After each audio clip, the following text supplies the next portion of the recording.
ليلة امبارح ما جاليش نوم، قلت اشوف فلامينجو هتقشر توم.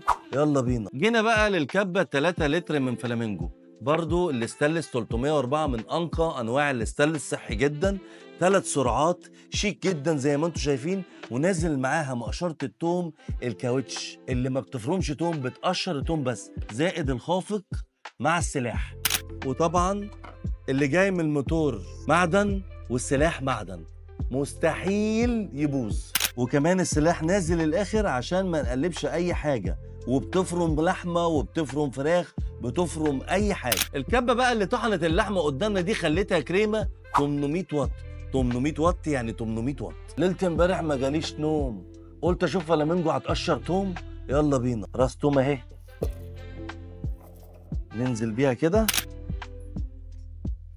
ونسمي الله.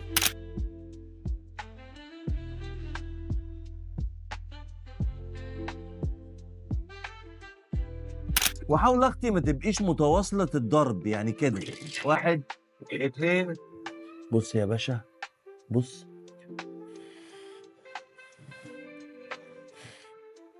توم اهو، التوم اتقشر وبقى زي الفل اخت اهو.